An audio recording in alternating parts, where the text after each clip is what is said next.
નમસ્કાર દોસ્તો, સુખી અને સફળ જીવન માટે જરૂરી છે આ નિયમ. તમે પણ કરો ફોલો.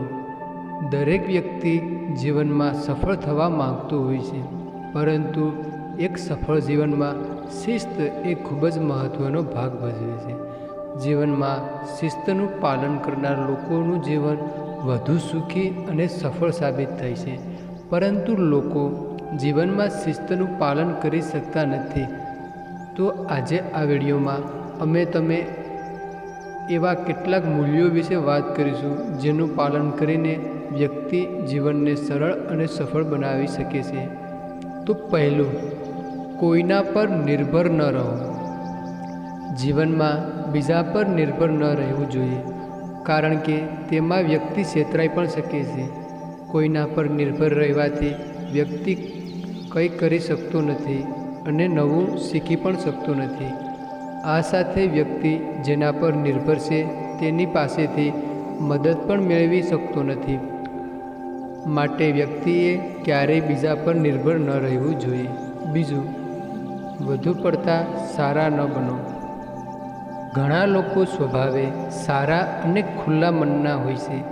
આવા લોકો બીજા વ્યક્તિઓ સારી રીતે વર્તે છે, પરંતુ વધુ પડતું સારું વ્યક્તિત્વ ક્યારેક ભારે પણ પડી શકે છે.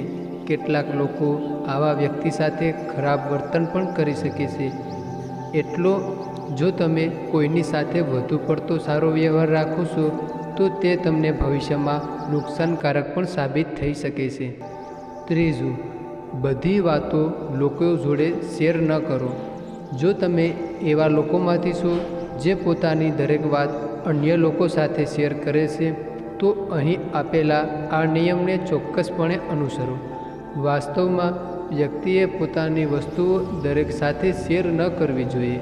એટલે કે બધી જ વાતો કોઈને કહી દેવી ના જોઈએ, કારણ કે દરેક વ્યક્તિ તમારું ભલું ઈચ્છતા નથી. કેટલાક લોકો તમારા શબ્દોને જાણીને ભવિષ્યમાં તમને નુકસાન પણ કરી શકે છે. એટલા માટે તમારી વાત ફક્ત તે જ લોકો સાથે શેર કરો જે તમારી ખૂબ નજીક હોય. ચોથું, કોઈના માટે વધુ પડતા ઉપલબ્ધ પણ ન રહો. કેટલાક લોકોનો સ્વભાવ એવો હોય છે કે પરિસ્થિતિ ગમે તે હોય, તેઓ હંમેશા સામેની વ્યક્તિ માટે ઉપલબ્ધ હોય છે.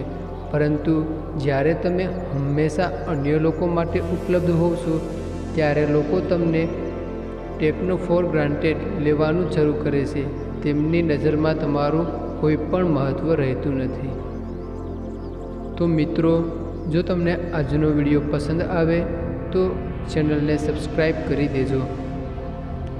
અને તમામ મિત્રો અને મિત્રોના પરિવાર ખુશીથી જીવન વિતાવે એવી ભગવાન સાથે અમારી પ્રાર્થના છે.